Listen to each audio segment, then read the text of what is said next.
Ashama harka fuunee daawwattoota keenya. Kun qophii keenya odeeffata shinnigaati.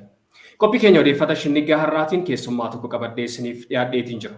Keessummaan koo har'aa gorsa haayiduree adda bilisummaa Oromoo Dr. Shigguut Galataati. Dr. Shigguut Galataa waliin har'a qondaalonni hooggantoonniif dhaabni adda bilisummaa Oromoo maal keessa jira kan jedhurraa waliin odeeffachuuf deema. Qophii kana qopheessuun kan isin waliin turu Anoliifan Margaati. Akkasuma ogeessi teeknikaa keenyaaf suur sagalee Baayisaa Turaas na waliin jira. Haga xumura sagantaa keenyaatti nu waliin tura.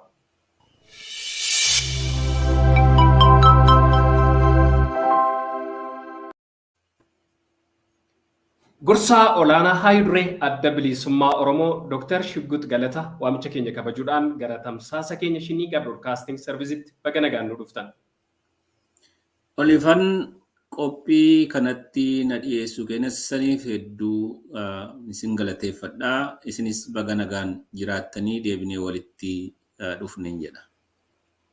Hayyee Dookter egaa akkuma jalqabarraatii kaasee ture mata dureen odeeffata keenya har'a qondaalonni hooggantoonniif dhaabni adda bilisummaa Oromoo maal keessa jira kan jedhurraa waliin odeeffannaa. Egaa tibba kana akkuma beekamu yeroo garaagaraattis dhaabni adda bilisummaa Oromoo qondaalonni hooggantoonni dhaaba kanaas rakkoo hamtu yookaan rakkoo ulfaataa gama mootummaa bilxiginnaatiin irratti raawwatamu keessa galanii yookaan keessatti kufanii kan isaan jirani. Egaa keessumaa erga qabsaan gootichi artist Hacaaluu Hundeessaa nu jalaa wareegame as qondaalonniif hooggantoonni adda bilisummaa Oromoo akkuma waliigalaatti jumlaadhaan sassaabamanii manadhaa jiru jechuu dandeenya. Isaan qofaallee miti. Akkuma waliigalaatti qaamni dhaaba kanatti miseensa ta'e bakkoota garaagaraatti adamfamee qabamuudhaan yerootti hidhamaa jiruuf dararaa guddaatti argaa jirudha. Egaa bal'inaan sana keessa gadi gallee kaasnee haasa'uun ni ulfaataa haa ta'uti. Har'a odeeffata keenya irratti kan nu irratti xiyyeeffanne irraa dubbannu dhimma qondaaltotaaf hooggantoota adda bilisummaa Oromoo akkasuma dhimma haayiduree adda bilisummaa Oromoo fi dhimma dhaaba kanaati. Egaa akkuma beekamu haayidureen adda bilisummaa Oromoo Jaal Daawud Ibsaa waggaa tokko as mana isaanii keessatti hidhamaniiti kan isaan jirani. Uggura mana keessaa kana yeroo garaagaraatti qaamni garaagaraa iyyaafataa kan ture. Haa ta'uti garuu haga har'aa akka odeeffannoon garaagaraa ba'aa jirutti bilisummaa guutuudhaan haayidureen adda bilisummaa Oromoo Jaal Daawud Ibsaa socho'uu hin danda'ani. Mana isaanii keessatti uggura jala jiraniin wal qabsiisee mi'oota elektirooniksii kanneen akka moobaayilaa fi quunnamtii garaagaraa homaallee fayyadamuu akka hin dandeenyedha. Haa ta'uti garuu tibba kana guyyoota lamaan kanaas odeeffannoon ba'aa jiru. Haayidureen adda bilisummaa Oromoo Jaal Daawud Ibsaa hidhaa mana keessaa yookaan uggura mana keessaarraa gadhiifamuu yookaan ba'uu isaanii kan ilaallatudha. Turtii BBC Afaan Oromoo waliin taasistan irrattis uggurri kun haga tokko ka'uusaa ibsitaniiti kan jirtani. Gama biraatiin immoo qaamni tokko haayidureen adda bilisummaa Oromoo Jaal Daawud Ibsaa haga irraallee homaa jijjiiramni tokko utuu hin jiraatiin manuma isaanii keessatti ugguramanii akka jiran kan dubbataa jirani. Yaadota wal falmisiisoo kana lamaantu miidiyaa yookaan sabaa himaalee hawaasummaa kanarra deemaa jira. Egaa isin akka itti dhiyeenya dhaaba kanaaf akkasuma gorsaa olaanaa haayiduree adda bilisummaa Oromoo taatanii haga jirtanitti itti dhiyeenyaan dhimma kana quba akka qabdan abdiin qaba. Mee haayidureen adda bilisummaa Oromoo Jaal Daawud Ibsaa yeroo ammaa maal keessa jiru? Uggura mana keessaarraa bilisa ta'aniiru moo maalirra jiru? Haalli isaan itti jiran maal fakkaata Dookter? Galatoomii gaaffii haayiduree ilaashisee jiru ittiin seeniin dura akkuma atuu kaaste duubbeerraa ka'een gaggabaabduu xixiqqaa waa'ee hidhamtoota qondaalota miseensolii deeggartoota adda bilisummaa Oromoof haala jaarmicha mudateen waa xiqqoo tuquu fedha. Kunis dabballeen adda bilisummaa Oromoo miseensoliin gameeyyii jiruu dhaaba kanaa bara dheeraaf lafa jala hojjetaa akka turan gaafa fulbaana 15/2018 utuu nuti biyya hin gahiinidha. Okkora uumanii shira xaxanii namoonni hedduun mana hidhaatti naqamuu jalqabe. Gaafas 2018 galma jala bultii keenya dura rakkoo adda addaa qaxaa adda addaa uumaniiti keessa sababa godhatanii qondaalota dabballoota miseensolii gameeyyii sadarkaa adda addaatti hojii dhaabichaa hojjetaa turan qabanii hidhanii jechaadha. Sana booda haala komaandi foorsiin lafa Oromiyaa keessatti uumame wajjin wal qabsiisanii ammas sabboononni miseensoliin dhaaba kanaas ta'e qondaalonni dhaaba kanaa dhaabbataadhaan yeroo dheeraaf hidhamaa turan, mana hidhaatti guuramaa turan. Hamboqonnaa isaa haaraa godhee hedduu irraa haasa'amu 2020 guraandhala 29 hidhaa marroo jalqabaadhaaf jireenya keenya keessatti mana jireenyaatti dhufanii yeroo nu qaban ani mataa koo keessan jira jaal Abdii Raggaasaa, Mikaa'el Booran Kennasaa namoota kana hunda walitti nu sassaabanii garii keenyaa halkan tokkoo fidanii jaal Abdii Raggaasaa miseensi koree hojii raawwachiistuu adda bilisummaa Oromoo guyyaa sanarraa kaasee guraandhala 29 2020 jalqabee hanga har'aatti hidhameeti jira jechaadha. Nuun yeroo xiqqoodhaaf nu gadhiisanii akkuma atuu kaastee gaafa artisti Hacaaluu lubbuunsaa darbu kanatti qabsiisanii qondaalota ammas hoogganoota dhaabichaa bal'inaan hidhanii.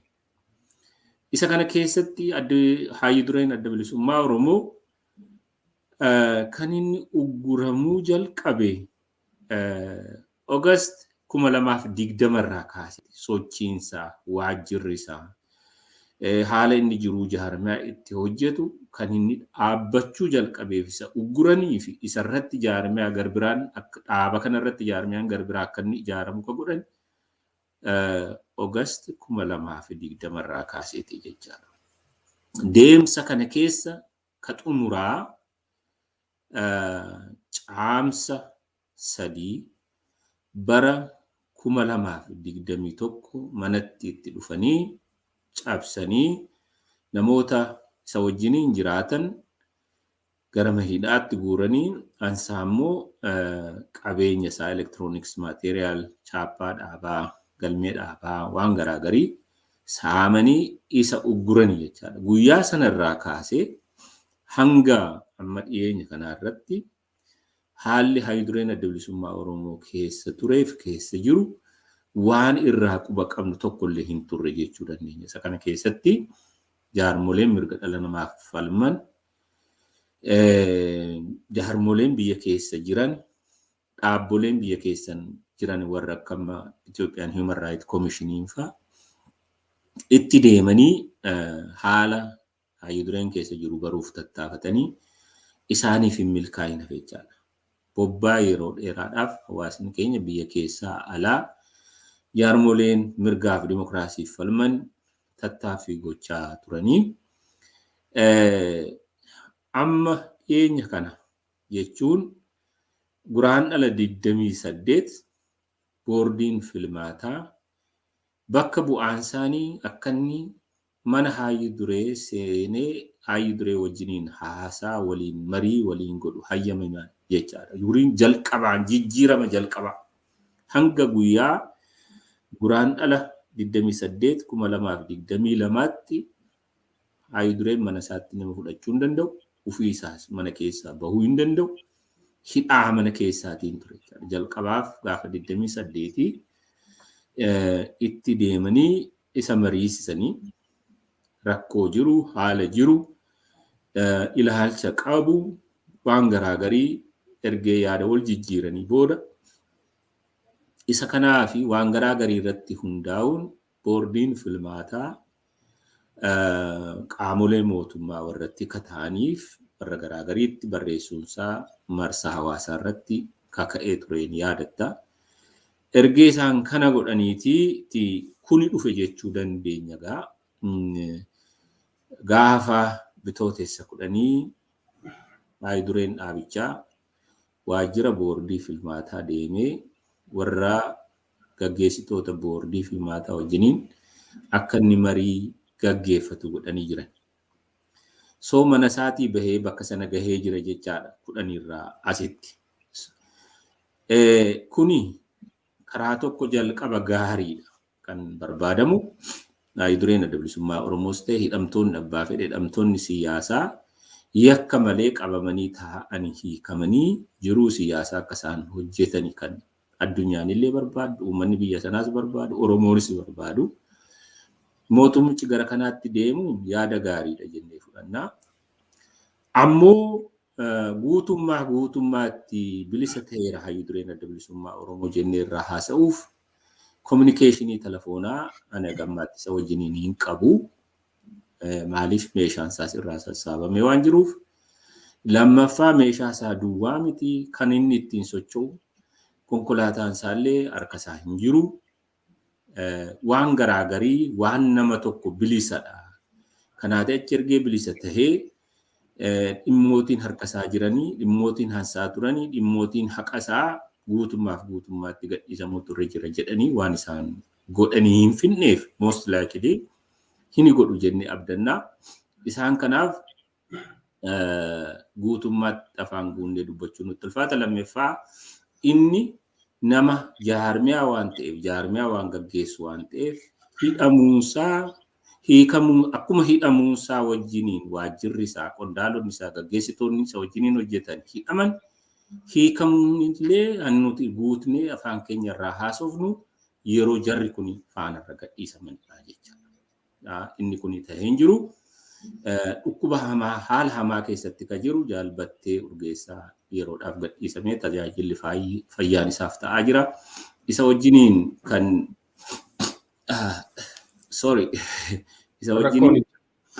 isa wajjiniin kan hidhamanii turani qondaalonni dhaabaa fi miseensoliin hoogganaa ammallee rakkina isa fakkaatu wajjiniin rakkina tiruuti kan jaalle batteen qabu. Jaalbatteen yeroo dhukkubni sun isa qabu warra wajjiniin jiraateetu jira. Yeroo dhukkuba sana keessaa ammammoo itti cimee keessaa bahu warra inni biraa baheetu jira. Isaan kun hundi isaanii dhukkuba kanaatiin tarii qabamaniiru ta'uu inni malaa duwwaatu hin ta'in isa kana fakkaatu rakkatan warra akka jaal kennasaa fa'aa, jaal gadaa fa'aa, gadaa gabbisaa jiru. Inni kun egaa ammanni daamejii gochuu danda'u waan irraa beeknu hin qabnu. Gaafa isaan kun bahanii tajaajilamani, gaafa rank and file hidhamee gadhiifame, gaafa waajjirri isaa gadhiisamee banamee jiru siyaasaa hojjechuu danda'eera. Hoogganaan adda bilisummaa Oromoo, hayyudureen adda bilisummaa Oromoo gadhiifameera jechuu dandeenya. Because a political figure waan bakka bu'aan qabuudhaaf jechaadha. Kan haala kana keessatti jira. Tole, egaa akkuma dhimma jaal Daawudiin wal qabsiistanii nu kaasaa jirtanii haga ammaa haalli sochii isaanii guutummaa guututti bilisa hin taane kan nu jechisiisudha jechuudha. Akkuma waliigalaatti jaal Daawud haga quunnamtiin isaanii yookaan daandiin quunnamtii isaanii telefoonni wantoonni kana fakkaatan harka hin jirretti haga hooggantoota dhaabsanaa kanneen biroo wajjin bilisummaan dubbachuu hin dandeenyetti dhimma dhaaba isaanis ta'e dhimma uummata isaanii haga ammaa uggura jala jiru nu jechisiisuu hin danda'u waan kun. Piroosesiidha waan ta'eef piroosesiin kun itti bahumsisaa gara gaariitti yoo ta'e akkasitti eegna akkasitti abdannaa pirooses jennee haa fudhannu yeroodhaafi. Piroosesii hiikamuu keessa jiru, piroosesii walabaa gadhiisamanii hojjetamanii keessa jiru jechuu hin dandeenya. Garuu gadhiisamaniiru jennee kan nuti herregnu warri akkasaa fi warri isa faana hojjetaa turanii miseensoliin koree hojii raawwachiistuu, miseensoliin koree gidduu adda bilisummaa Oromoo, qondaalonni dhaabaa yakka utuu hin qabaatiin just siyaasaaf duwwaa hidhamanii warri jiran maaliif yakka hin qabanii jedhee manni murtii gadhiisee jira. Mana murtii si'a meeqa gadhiise jaal Abdii Raggaasaadhaan, jaal Mikaa'el Booranii, jaal Kennasaa, jaal Daawutiin, jaal Lammiidhaan warra nama maqaa sitti dha'u kan hunda isaanii almost hidhamtoota adda bilisummaa Oromoo manni murtii gadhiisee jira. Manni murtii yakka hin qabanii jarri kunii jedhe ka gadhiise ture poolisiitu akkuma nama waanii qabatee kaawwateera. Kan inni kana godheef immoo sababa siyaasaati jenneera. yoo siyaasa adda bilisummaa Oromoo hiikuuf barbaadani hayyu dura adda bilisummaa Oromoo irratti hin dhaabbatu isaan kaanis hiikanii gaafa hiikamaniiru jechuu dandeenya jechuudha. Tole Dr. Ulfaadhaa mee dhimmuma hidhamtoota siyaasaa kanneen adda bilisummaa Oromoo yeroo ammaa dararaa argaa jiran kanaan wal qabsiistanii isinillee waan kaastanii qabdu. Bakkoota garaagaraatti hidhamanii yeroo tokko gargar fuudhamanii bakka biraatti hidhamu yeroo tokko walitti deeffamu.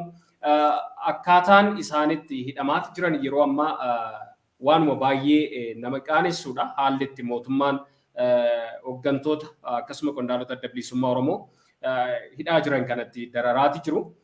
Akka miidiyaattis yeroo garaagaraa wantoonni nu gabaasaa turre waan baay'ee waan jirruuf akka miidiyaatti illee waan irraa taajjabne waan baay'ee qabna. Egaa haa ta'uti hidhamtoonni siyaasaa kanneen adda bilisummaa Oromoo hoogganaa jiran yeroo ammaa akkuma waliigalaatti jumlaadhaan hidhaa jiru jechuu nu dandeessisa. Akkuma dhaabaatti kanan isin gaafadhu akka dhaabaatti adda bilisummaa Oromoo yeroo ammaa dhimma hidhamtoota kanaa ilaalchisee maal gochaati jira? Haala isaanitti hidhaa keessa jiran kana keessaa ba'aniin wal qabsiisee wanti dhaabni keessan aanjessaa jiru wanti jiru jira? Wanti dhaabni keenya aanjessu addunyaatti iyyachuu duwwaa. Wanti isaa seeraa alaa biyyi Itoophiyaa jedhamtu kuni international normii adda addaa walii galtee fi waadaa idila addunyaa garaagarii galtee jirti. Isa kana kabajjee nama seera biyya ishee heera biyya ishee kabajjee namni ija seeraa duratti wal qixatee qabatamuutu sarra jira akka jedhutti amannaa. Isa kana addunyaatti dhageessifachuu ni yaalla.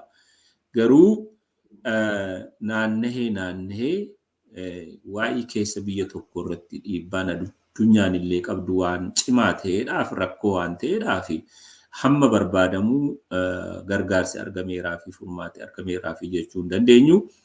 Irra guddaa garuu nama gaddisiisu akkatu kaastee dhukkubsatanii tajaajila mataa isaatiin tajaajila dhaabnis ta'e firri maatiin gochuu fi danda'ullee dhorkamuun isaanii hidhamuu duwwaa miti. Hidhamuu irratti waan addaa dabalata qaba jechuun ni danda'ama. Dhaabni akka dhaabaatti garuu appiilii isaa yeroo yerootti addunyaaf uummata isaa fi seeratti beeksisuudha. Isa kana kontiineesilii gochaa turre ammallee gochaa ni jira. Tole Dookter, egaa akkuma jalqabarraa tuqaa turtanii anis jalqabumarraa kan kaasaati ture. Hooggantoonni qondaalonni adda bilisummaa Oromoo kanneen akka Jaal Battee, Jaal Gadaa Gabbisaaf, Jaal Kennasaa Ayyaanaa dhibee tiruu hepatitis B jedhamuun qabamanii dhibamaa akka jiran Dookteriin mana yaalaa itti meeti jira. Egaa akkuma beekamu Jaal Batteen dhibee kanaan baay'ee hubameeti kan jiru. Suuraan isaa miidiyaa hawaasummaa kanarra ba'aa jiru haalli inni itti dhibamee jiruu fi akkasuma dhaabni adda bilisummaa Oromoo illee ibsa baaseen Jaal Batteen haalaan miidhamee akka jiru ibsee jira. Egaa kanumaan wal qabsiisee Jaal Battee yeroo garaagaraatti bukaatoon isaanii yeroo garaagaraatti itti deddeebi'uudhaan yaalii taasifameen akkuma waliigalaatti iyya Oromoon taasiseeni mana hidhaarraa ba'ee yaala wabiin akka argatu taasifameeti yeroo ammaa kan jiru yaalarra jira. Egaa erganni yaalaaf ba'ee booddee immoo oduun gadi ba'aa jiru Jaal Gadaa Gabbisaaf Jaal Kennasaa Ayyaanaa dhibamanii mana yaalaa yeroo deemanitti dhibee biraa akka waan qabaatanitti dhibamanii deemanii haa ta'u garuu erga qoratamanii booda dhibee kan Jaal Battee kanaan kan wal fakkaatu gosa dhukkubaa tiruu B jedhamu kanaan hepatitis B jedhamu kanaan isaanis qabamanii jiraachuu isaanii Dookterri itti meeti jira. Mee maddi dhibee kanaa maal jettanii yaaddu? Akkamitti namni sadii yeroo tokkotti dhibee wal fakkaatuun dhibamuutti danda'a? Gama kanaan dhibee isaan sadanuu yeroo tokkotti bifa wal fakkaataan ittiin dhibaman kanaan wal qabsiisee shirri jira jettanii tilmaamtu? Akkamitti ilaaltu dhimma dhibee kanaa Dookter? Irra guddaa isaa warra ogeeyyii fayyaaf yoo dhiisne wayyaa dogoggora ta'uu ni mala yoo baay'ee irraa haasofne wanti nuyi ifatti beeknu garuu waan ta'e sana waan taatee mul'ate sanarraa haasa'uu dandeenya. Irra guddaa isaa garuu warri ogeeyyiin fayyaa dhukkubni kun akkamittiin dhufaa, dhukkubni kun yoo namatti darbuu danda'amuu hin danda'u jedhanii gara isaaniittinis akeeka irra guddaa isaa bal'inaan utuu isaanii irraa haasa'anii ni wayya. Garuu nuti irraa argine Jaal Batteen gaafa isa dhukkubni kun isa qabu guruppii keenya warrootuma namoota keenya haga tokko wajjiniin ture. Isaan kun fakkeettii dhukkuba kanaatti isaaniin tuttuquu akka inni jirutti beekna. Amma yeroo keessaa bahee yeroo mana hidhaa keessaa baasamee gara tajaajilaatti dhufe guruppii gara biraa keessaa bahee wal keessa gatii isaan deemsisaniif warri inni dhumu xumura irratti biraa bahe kuni jaal Gadaafaa, jaal Kennasaafaati. Isaan kun waan wal fakkaatuun diagnosed ta'aniiru jedhanii. Inni kun haala akkamiitiin dhukkubichi dhufaa, haala akkamiitiin dhukkubichi nama garbiraatti darbaa isa jedhu qormaata bal'aa fi gahaa ogummaa irratti hundaa'ee yoo irratti dubbanne wayya. Ammaaf garuu taateensaa mul'anni isaa waan nama keenya irratti mul'atu irraa kan arginu gaafa inni bahees gaafa duraan inni qabames namoota isa wajjiniin waanii wajji isa wajjiniin jiraatanii irratti waan kun ammallee mul'ataa jira. Tole, Dr. Mee gara qabxii itti aanuuttan isinii tarkaanfadhaa egaa akkuma kaasaati jiru akkuma waliigalaatti yeroo ammaa hooggantoonnii fi qondaaltonni adda bilisummaa Oromoo hidhaa keessa kan jiranii. Dhaabni tokko immoo akka dhaabaatti hoogganaasaa, qondaalaasaa akkasuma hojjetaa isaatiin hojiinsaa gara fuulduraatti kan tarkaanfatu yookaan kan adeemu. Mee yeroo ammaa dhaabni adda bilisummaa Oromoo maalirra jira? Qondaaltonni fi hooggantoonni isaa jumlaan sassaabamanii manadhaa jiru erga ta'e keessumaa haalaan bakkatti dhaabni kun hojii isaa hojjechuudhaaf erga Eertiraarraa gara biyyaatti deebi'as biyyatti sassaabbatee hojii hojjechaa waan jiruuf mee akka waliigalaatti erga qondaaltonni fi hooggantoonni kun sassaabamanii hidhaatti nammanii as hojii dhaaba kanaa eenyutu gara duraatti oofaati jira? Akkuma waliigalaatti dhaabni kun maal keessa jira? Gaaffii gaariidha. Waa tokkoniin si yaadachiisuu fedha hunda caalaa. Fulbaana 15 bara 2018 gara xumuraa irratti jaarmoleen hedduun erga biyyatti galanii booda kan biyyatti seene keessaa unu ture. Gaafas hayyu dureen adda bilisummaa Oromoo uummata Oromoo fi warra biraa yeroo adresii godhe waan jedhe tokko jira. Yoo amma intarneetii irraa bakkootii garaagarii irraa haasaasaa irra deebistee ilaaluu ni dandeessa. Biyya kana kan dhufne itti wareegamuuf dhufne. Itti wareegamne Oromoo aangomsina jenneeti dhufne malee lixnee bahuuf miti kan dhufne. Yookiin immoo lixnee aangoo qabanna jedhee mitaniin dikleerii. Adda bilisummaa Oromoof seetaappii jiru sana keessatti itti seenuun balaa inni baadhatee dhufu beekaadha itti seene dhaabni kun jechuu barbaadeen hunda irraa.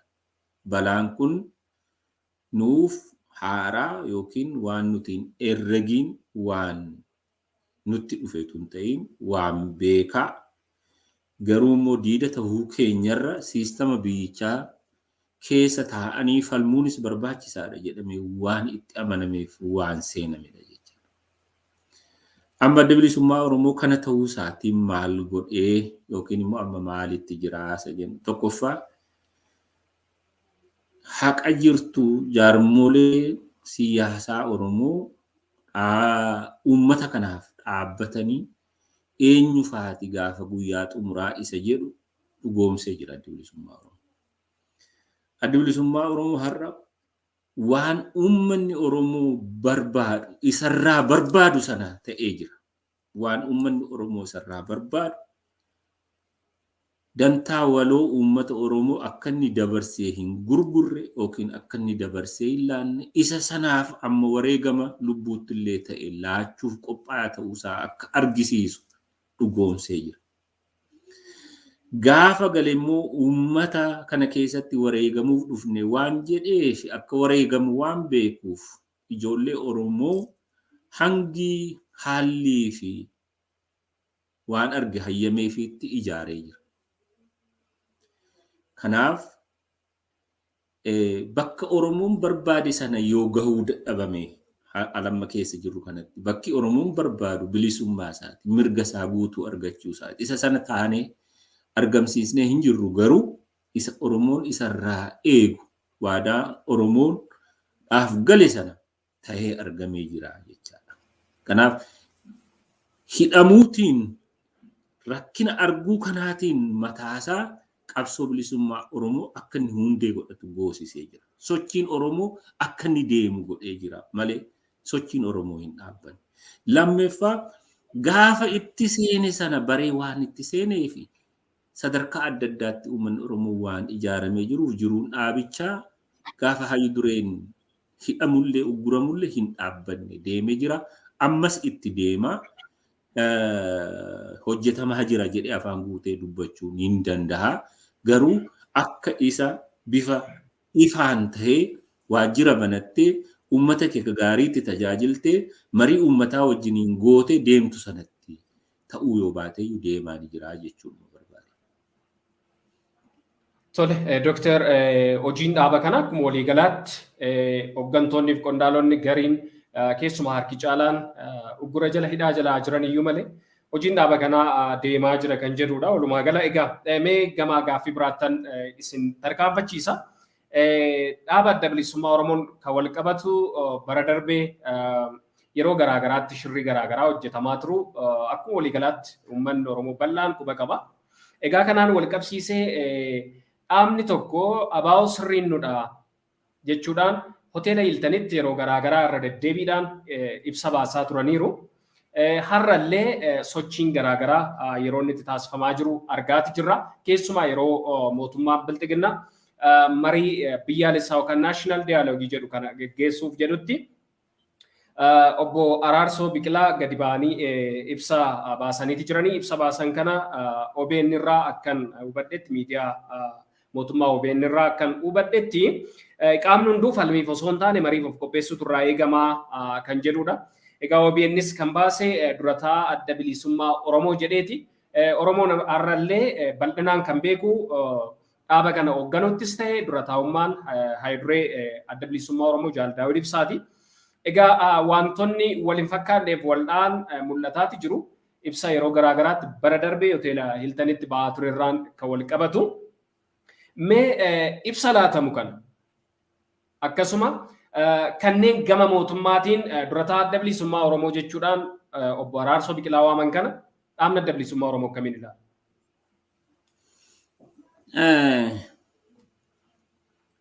Qabxiilee adda addaa kaasuu nu feesisa isa kana ilaaluudhaaf tokkoffaa obbo Araarsoon faa fi paartiin Biltsiginnaa garaagarummaan isaanii maalidha isa jedhu namni paartii Biltsiginnaa isa jedhu akka addunyaatti akka ilaalcha adda addaatti jedhu. Biyya nani keessa jiran biyyootiin adda addaa yeroo ministeera mudatanii yeroo itti gaafatamaa waajjira tokko mudatanii filmaataatiin waan mohaniif filmaatichi dimokiraatikaalis haa ta'u hin ta'ini nama siyaasa sana bakka bu'uudha kaawwatu. Yoo coalitionis uumanis haa ta'u yoo bifa fedheetiin haa ta'u is a political appointee ministeeras ta'e waajjira namni gaggeessu. Obbo Araarsoon waajjira tokko kan gaggeessuudha caffee Oromiyaa keessatti appointee. Obbo Araarsoon miseensa Biltsiginnaadha moo miseensa dhaaba gara biraati inni jedhu kuni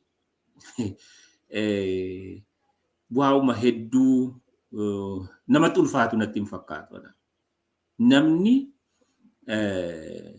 Biltsiginnaadhaaf recruited ta'e ifatti hin hojjenneef political appointee namichaa ta'uu hin danda'u. Addunyaa dhugaa keessatti, addunyaa kijibaa keessattis yoo ta'e diktaatarri hanuma isaaf hojjetudha kaawwata jecha.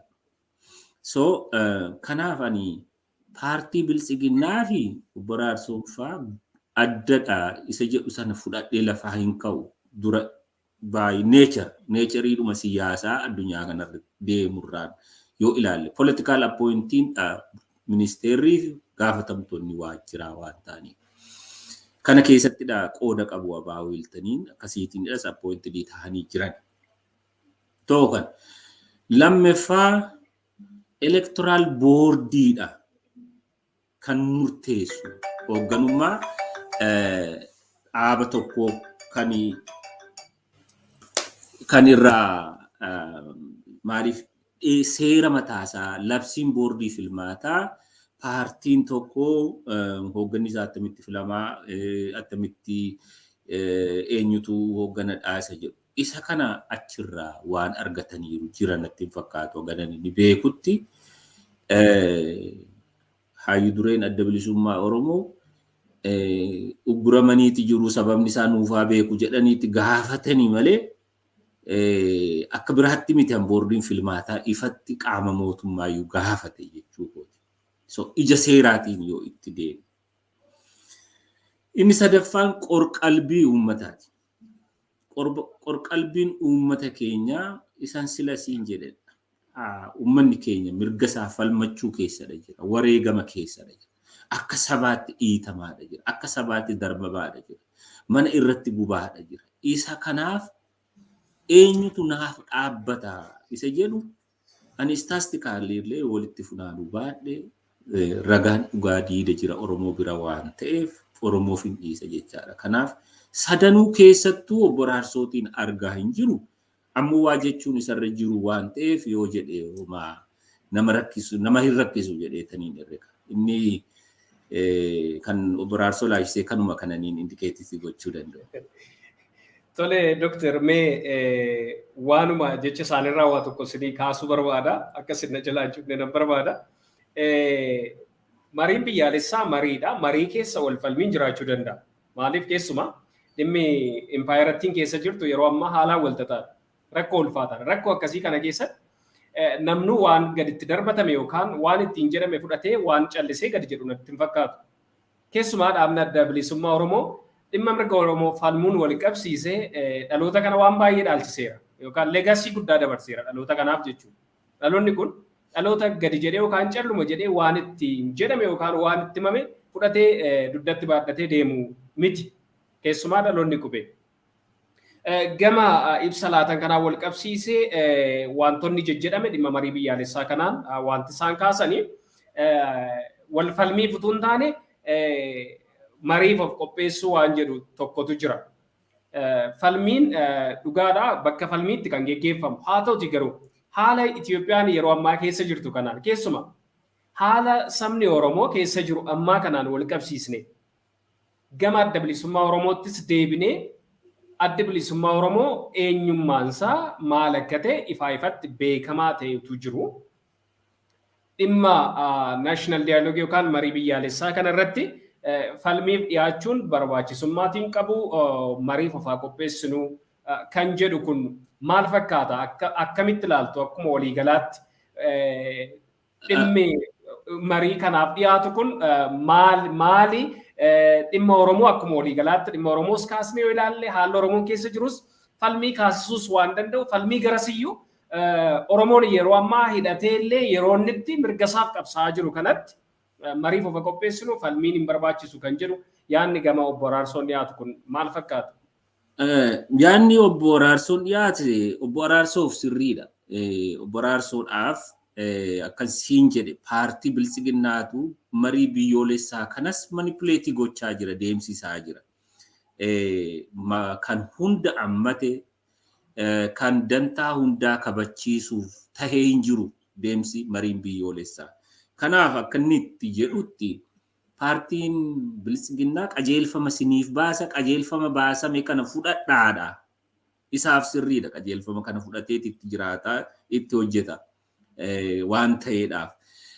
Walii galagaruu gara marii biyyoolessaatti yoo galagalle tokkoffaa hundeerraa kaasee marii biyyoolessaa kana keessatti warra qooda fudhachuun isarra jiru.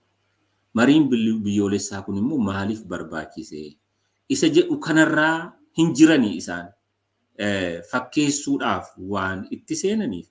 Normaalii biyyooti agammaatti tahanii keessa biyyooti jiddugaleessa bahaa kaaba Afrikaa biyyooti Laatiin Ameerikaa biyyooti garaa garii irratti mariin biyyoolessaa kan inni barbaachiseef itti seenani biyyi sun yeroo sadarkaa akka biyyaatti sovereigntiin biyyichaa sun iyyuu sadarkaa diigamuurra ga'a jedhamee yeroo herregamu sana kanarraa uf hambisuuf gara fuula duraa immoo sanyii duguuggaan dhufuu danda'a jedhanii yeroo predict godhan isa kanarraa uf hambisuuf political rooted ka ta'e hiikkachuuf kan itti seenanidha biyyootiin. Kan biyya empire Itoophiyaa kunis ka ta'uun isarra ture kana. Addi bilisummaa Oromoo bara dheeraaf all inclusive national dialogue barbaachisaa. Murna xiqqaatu empire guddaa bitaa ture. Inclusive hin turre. Exclusive dha deemsi agammaatti deemaa ture. Yoo waliin jiraachuufis ta'e addaan bahuuf national dialogue hunda ammate barbaachisaa.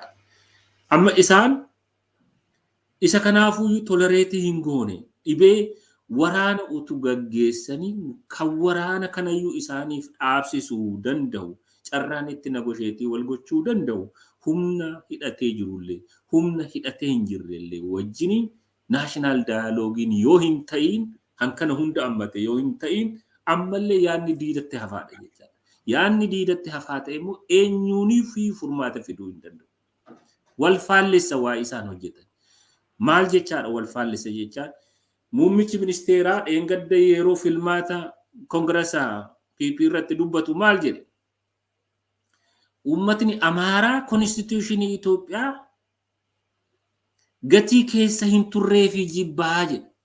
Hin fudhatu irra guddaa kan inni isatti dhagahamu gatii keessa hin turree fi jedhe. Gaafas garuu maqaa Amaaraatiin kan keessa taa'ee ture BEDin gaafas keessa ture gaafa konstituushiniin sun. Akka isaatti PP'n har'a taa'uunsaa keessa jiraachuunsaa Oromoodhaaf bakka bu'a jedhee herrega jecha. Hannam akka hansaa hin argu ofirratti hin argu waan gochaa jiru. Uummanni Amaaraa true representation unuun ka bakka nu bu'u kan nuti filanne keessa hin jiru jedheeti jibbaa. Har'a kafaa'oo abhaa'oo waraana bilisummaa Oromoo kan hundumaa avoidii goote national dialogue anatu Oromoo bakka bu'aa jettee ofii declare of goote gaggeessiteef waan fidduu hin qabdu jechaadha beekta. Inni ofii isaa gaafate ofii isaa deebisa yeroo barbaade. National dialogue Abiy uf gaafate ofiif deebise kan Amaaraarra. Amaarri constitution irratti keessatti qooda hin qabnu jedheetii jedhe. Garuu gaafasutu mallas lafaa ka'ee odeessa lakki BED'n jira jechuu danda'a. Har'as anatu bakka Oromoo buhaa yookiin immoo bilisiginnaa Oromootu bakka buhaa jedheeti herrega akkasa. Addunyaa kanarratti garuu bakki itti mariin biyyoolessaa ta'ani all inclusive humnati diidatti hambistuu qabu. Waraanas deedlookii keessa galteeti gatii waraana wajjiniin mohuus waan arge fixuu dadhabdee fi deedlookii sana keessaa of baasuuf national dialogue goota jechuudha. Karaa siyaasaas, karaa waraanas, karaa fedheyyuu yoo sana goote duwwaa dhibee biyyichaa hiiktee biyyicha territorial integrity isaa qabatee akka inni waliin turu gochuu dandeessa jettee amanteetidhatti seente. So waan Boraarsoon jedhu sirriidhaan isaaf kan kana oofaa jiru PP waan ta'eef qajeelfama PP'n qopheessee jira fudhadhaa jedheeti appiilii godhaa jira namatti. Karaa gara biraa karaa haqasaa garuu yoo ilaalle dhuguma mariin biyyoolessa biyya Itoophiyaa keessatti deemuuf jiru rakkoo Itoophiyaa hiikuu isteeppii barbaachisan sana fudhateeti deemaa jiraoo. Isa jedhuuf utuu hin ka'in kufeera marichi utuu hin jalqabiin preparation irratti kufee. Utu process ittiin gara isteeppii qaba national dialogue preparation process outcome akkas jedhee deema preparation irratti kufee. Adda bilisummaa Oromoo kanaafi waan hawwu waan ofii isaa bara dheeraa irratti dubbataa ture hin baasu kan inni jedhe. Kanuma si jechuu danda'a waan irratti. Tole Dr. Ibsa Bal'aanuu laattan ulfaadha. Mee asumarraa egaa akkuma isinuu kaastanii jalqabarraas akkan tuqaatu ture egaa mootummaan biltiginnaa yeroo ammaa kan inni baay'ee arbeessee dubbataati jiru dhimma marii biyyaalessaa kana. dhimma marii biyyaalessaa kanas egaa akka namoonni garaagaraa yaada garaagaraa kennuun xiinxalaa jiran akka isaaf tolutti yookaan akka isaaf ta'utti dhimmoota garaagaraa bixxilatee qabatee itti adeemaa akka jiruttidha. Komiin bakka garaagaraatti kan ka'aa jiru.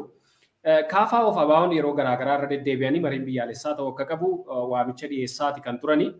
Egaa waamichi kun fudhatama yeroo isaan jedhanitti fudhatama hin arganne. Haa ta'uti garuu yeroo mariin biyyaalessaa geggeeffamu jedhametti immoo haal dureen gama kaafaa'uunis ta'e abaa'oon kaa'amee jiru mariin biyyaalessaa geggeeffamuudhaaf haal dureen kaa'amee jiru tokkoyyuu hojiitti ni qabne yookaan hin guutamin jira. Gama kaaniin komiin ka'u mootummaan tuttuqqaa kanarraa yookaan dhimma marii biyyaalessaa kana keessa harka fudhachuu qaba.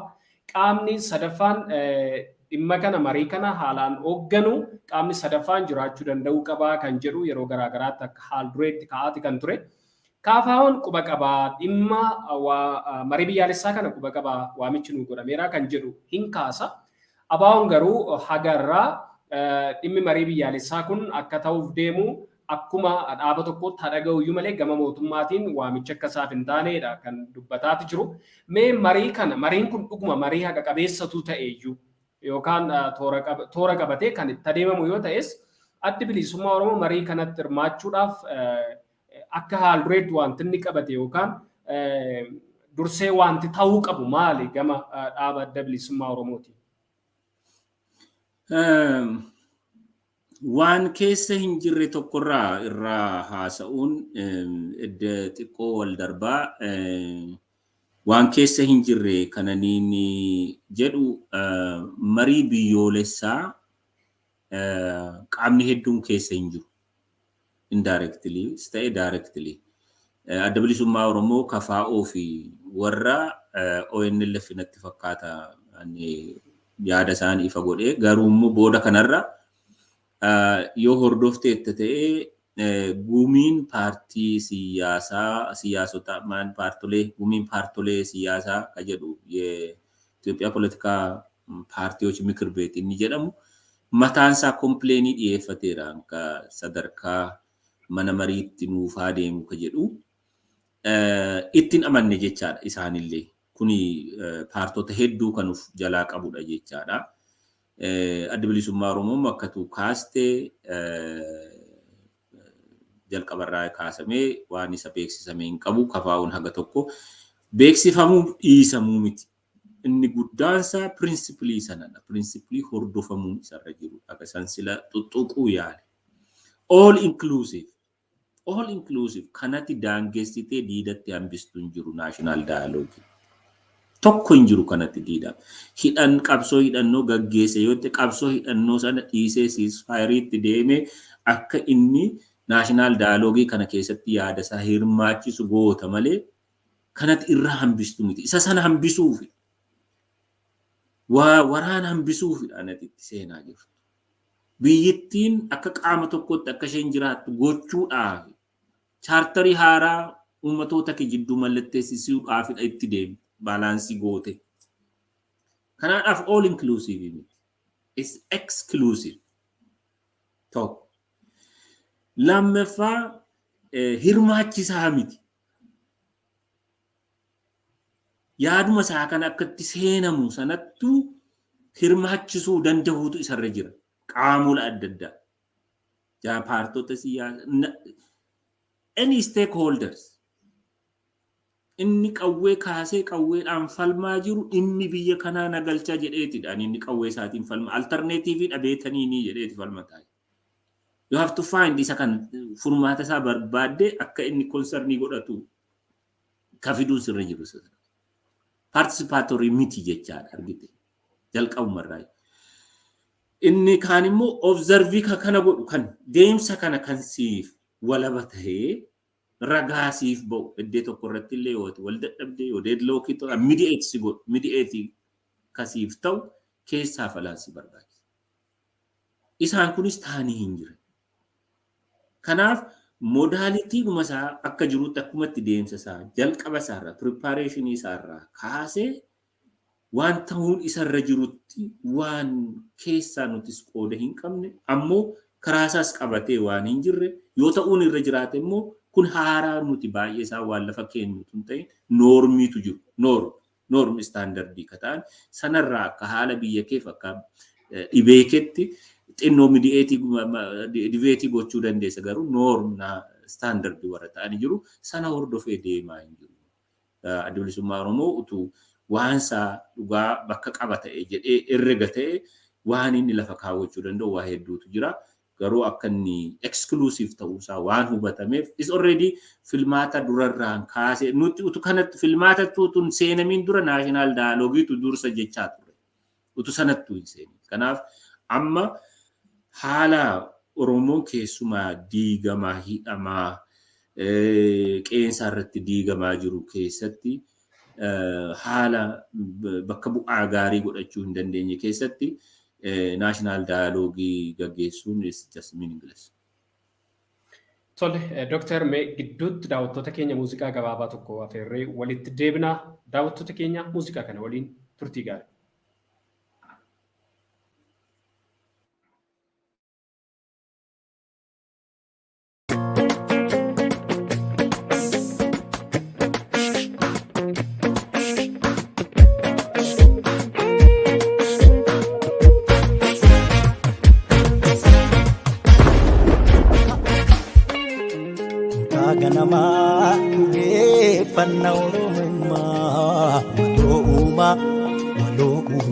Sertu sera namoma waloma wali gadangal tinama waloma waloma waloma waloma waloma waloma waloma waloma waloma waloma waloma wali waloma gurre guranga guracha guraloti dabo adanda ayana waragoti mari mutu kormata maramoti gada walonga tuga wala babati ye buranga no buracha buraloti kurre buranga no buracha buraloti ya baya ya ilmana ya ila bila vento como aya ya baya ya ilmana ya ila bila como waya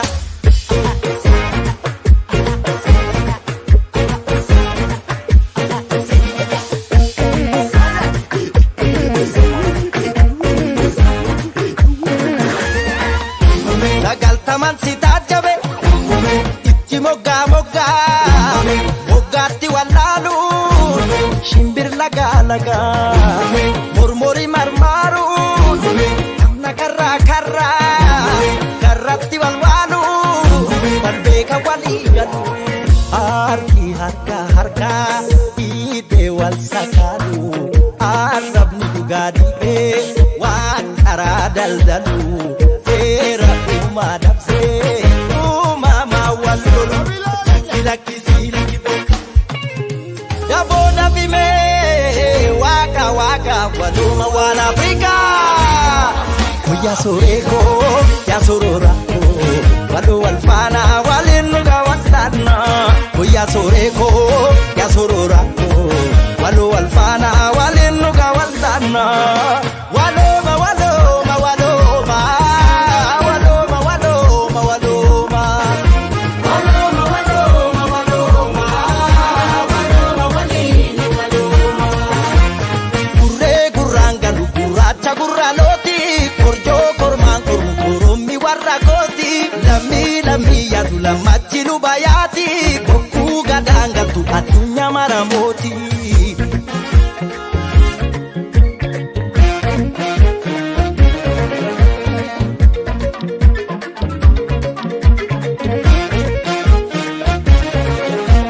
gurre guranga guracha guraloti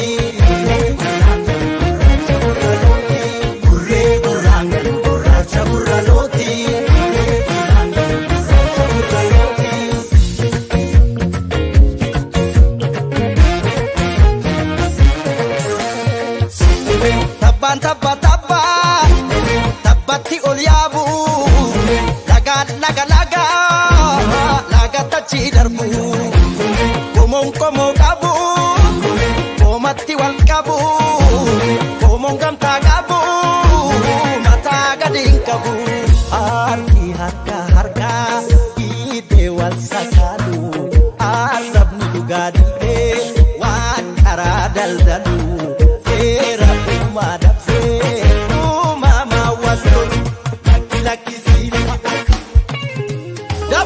fime waka waka waluma wan Africa kuya soreko ya sororako walu walfana walinu kawasana kuya soreko ya sororako walu walfana walinu kawasana waloma waloma waloma waloma waloma waloma waloma waloma waloma waloma walini waloma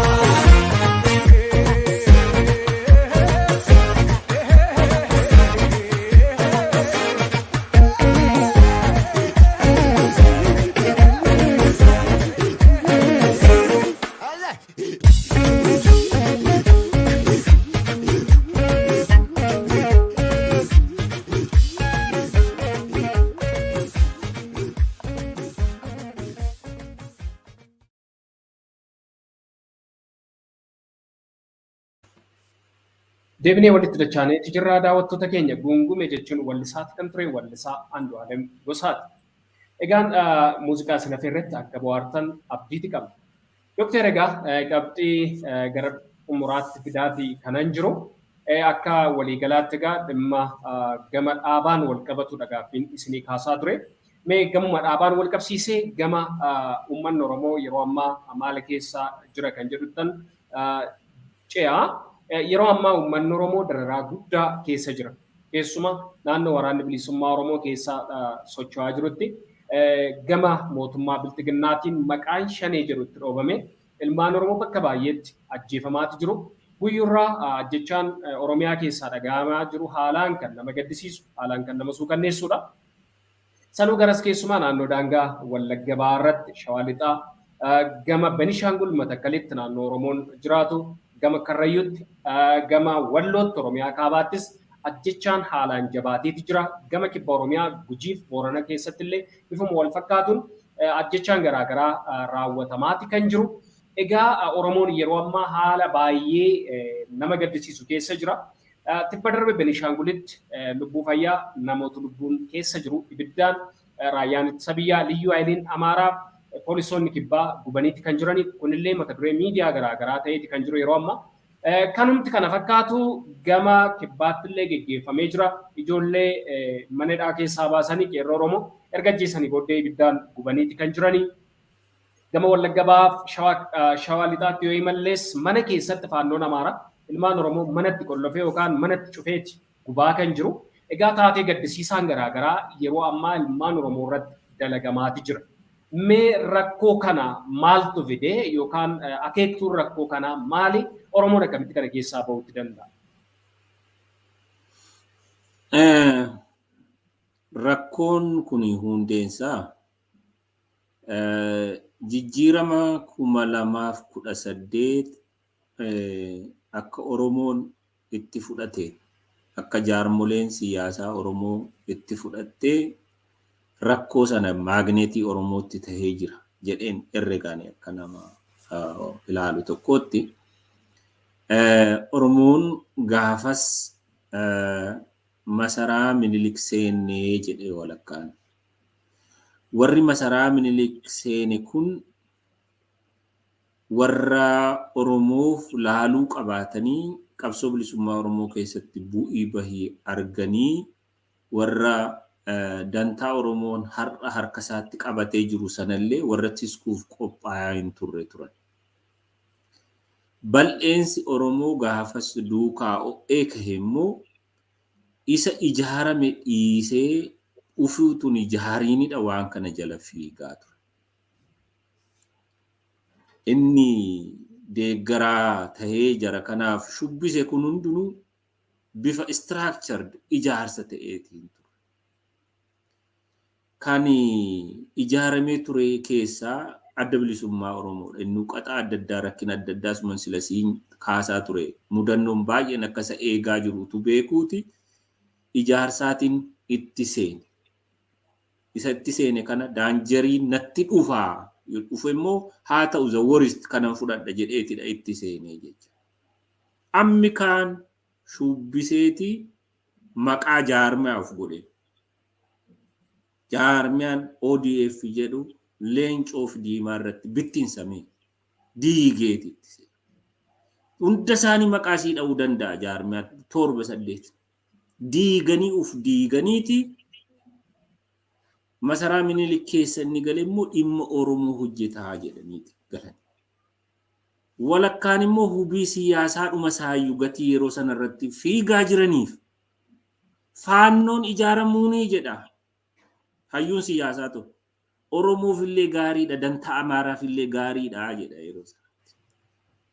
Hansaa diigaa Itoophiyaa keessatti yoo baalaansiin hin jiraatin, equilibrium of power yoo hin jiraatin, gati Amaarri ana Amaara jedhee uf ijaareef Oromoo wajjiniin koozii Oromoo deeggara jedhanii akka nama siyaasaa tokkotti fudhachuun is committing suicide. Gaafasidha namni baay'ee uf ajjeese. Hankeenya ijaarranni hankeenya wal sassaabneeti akkamiitiin warra kaan wajjiniin jiraanna jennee miti kan itti seenne. Akkamiin ana adda bilisummaa Oromoo balleessa, akkamiin ani waraana Oromoo balleessa jedheeti itti seene baay'eessa. Inni hansaayyuu jecha. Dubbiin akka har'aa miti. Waggaa lamaan dura waa turanii walitti sassaabne ilaalle badiin kana inni guddaan line share Oromoo bira jira. Siyaasota Oromoo warra gaggeessan bira ture. Uf diigne nama ijaara. Inni ijaarame kun immoo akka sabaatti ijaarameeti saba balleessuuf deemaa jira jechaadha. Mootummichumayyuu isa hundi aangoo konaa ta'a jedhee herregayyuu isa raasaa jira. Oromoonis kanaatiin isaa farii gochaa jira. Akka sabaattidha nurratti duulamaa jira. Oromummaa balleessina, Oromummaa dhabamsiisina jedheetti deemaa jira. So rakkoon uummata keenyaa qaxaa siyaasaa beektonni siyaasaa itti galantu isarratti kufe haa ta'uuti. Bilisummaan tola namaa dhuftu hin jirtu. Uummanni keenya rakkoo hamaa keessa jira karaa hongeetiin illee, isa buqqaasuutiin illee, meeqa toora meeqa. There's nothing to do waraana bilisummaa Oromootiin wajjin wal qabatee miti argite. Yookiin immoo waraanicha maqaa balleessine jedhanii kan isaarra raawwatanii wanta hedduutu jira jechuudha. Isa kanaaf furmaatni ammallee harka keenya jira. Furmaanni harka Oromoo jira. Oromootu galagalee waa'ee mataasaaf waa'ee waliisaa herreguu danda'uutu sirrii. Probleemii garbira keessatti uf cinquun sirrii hin jiru Oromoo. Yoo hansaa hiike kan Itoophiyaa hiikuu danda'a rakkoon. Maaliif Itoophiyaan kan isheen jiraachuu dandeessu Oromoo faana du'a. Oromoo irrattidhas kan ishee jiraachuu dandeessu. Toora hundaatiin handhuura lafa biyya sanaatiin nuti dimogiraafikaalii uummata guddaadha. Economic policy biyya sanaas ta'e ollaarree bahanii hallafa Oromoo wajjin wal qabate. Maagneetiidha. Isa kanaaf uummanni Oromoo yeroo inni itti wal dhaggeeffatu ta'uutu sirrii. Yeroo inni itti dhimma jaarmiyaa jechaa maali?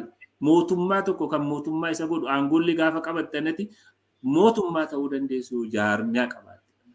Gatii hoo jettee fayyuma kaateef miti ka ta'u rakkoo itti galleef sheerii guddaan Oromoo keessa jira. Balleessaa hayyootiin siyaasaa Oromoo godhaniirraati badii sana wal faana kafalaa jirra. Hundi keenya garri caalu.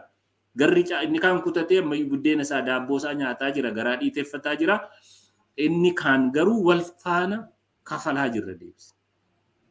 Kaffaltiitii keenya kan ammoo gabaabsuudhaaf yerootti Oromoon wal caqasuu danda'uun isarra jiru. Dhibee uummata keenyarraa jiru salphisuudhaaf uummanni Oromoo ijaaramuutu isarra jira. Uummanni Oromoo wal hordofee wal jala deemuutu isarra jira. Badii kana caalutu isatti deema. Isa amma herregnurraa ol ta'uu ni danda'an siin jedha.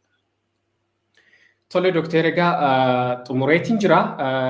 Qabxii xumuraatiin dhimma hidhamtoota adda bilisummaa Oromoo yeroo ammaa rakkoo garaagaraa irra jiran keessumaa dhibamanii kan jiran Jaalbattee Urgeessaa wal qabsiise. Deeggarsi garaagaraa godhamaatu jira dhimma yaala isaan kan wal qabatu alattis keessattis.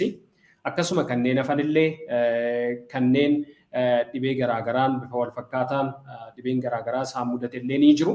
Mee hidhamtoota kanaan wal qabsiisee akkuma waliigalaatti hidhamtoonni kun haala keessa jiran keessaas ba'uufis ta'ee deeggarsi barbaachisu godhamuuf irratti akkuma waliigalaatti Oromoon maal gochuuti qaba keessaaf ala kan jiru dhaamsa waliigalaas yoo qabaattan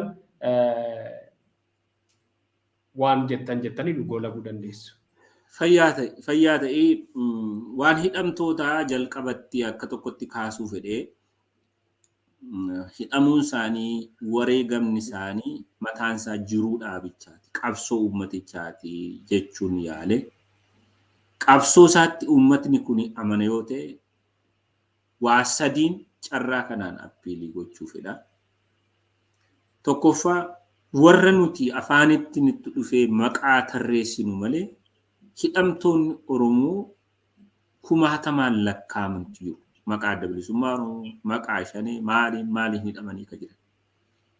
Isaan kanaaf addunyaan haa dhageessu hin dhagahiin advokeessinii jiruu petitionii jiruu adda addaa maaloo ya Oromoo ya dhala Oromoo bakka jirtanitti jiruu tokko nuuf godhaa jedha.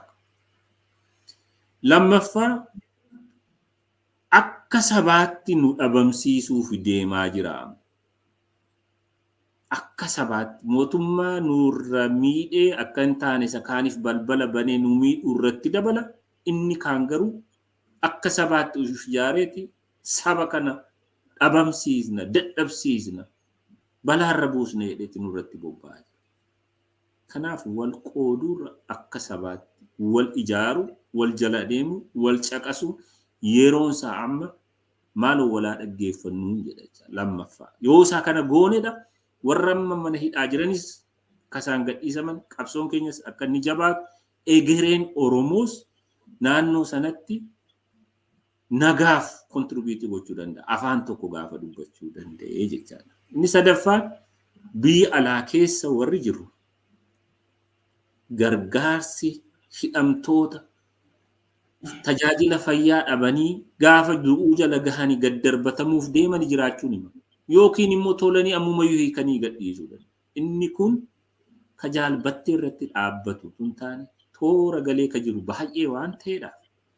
Ija jiddu galeessa taheetiin amma qabame gargaarsa hadhaadhiyaa waa gochuu danda'u obbolaan keenya kanaaf jaallan keenya kanaaf namoota keenya kanaaf irra tarkaanfateeyyuu warra bakka irraa buqqaanii bifa adda addaadhaan rakkataa jiraniif akka gargaarsi tolutti hojii gargaarsaa qindaa'aa ta'e tokko hawaasni biyya ambaa akka inni tolfatuun carraa kanaan appiilii godha. Sagantaa kanatti na dhiyeessuu keef oliif nagaa fayyaa argadhu ulfaadhu kabajaan siif haa ta'u nagaan naa jiraadha. Hayyee gorsaa olaanaa hayyuu duree adda bilisummaa Oromoo Dr. Shiggut Galataa waamicha keenya kabajuudhaan gara tamsaasa keenya SBS'tti dhuftanii odeeffata kana fakkaatu akkasuma haala yeroo irratti uummata keenya biraan waan geessaniif gama Shiniga Broadcasting Service'iif akkasuma uummata Oromoo bal'aatiin kabajamaa ulfaadhaa isiniin jechuun barbaadan illee.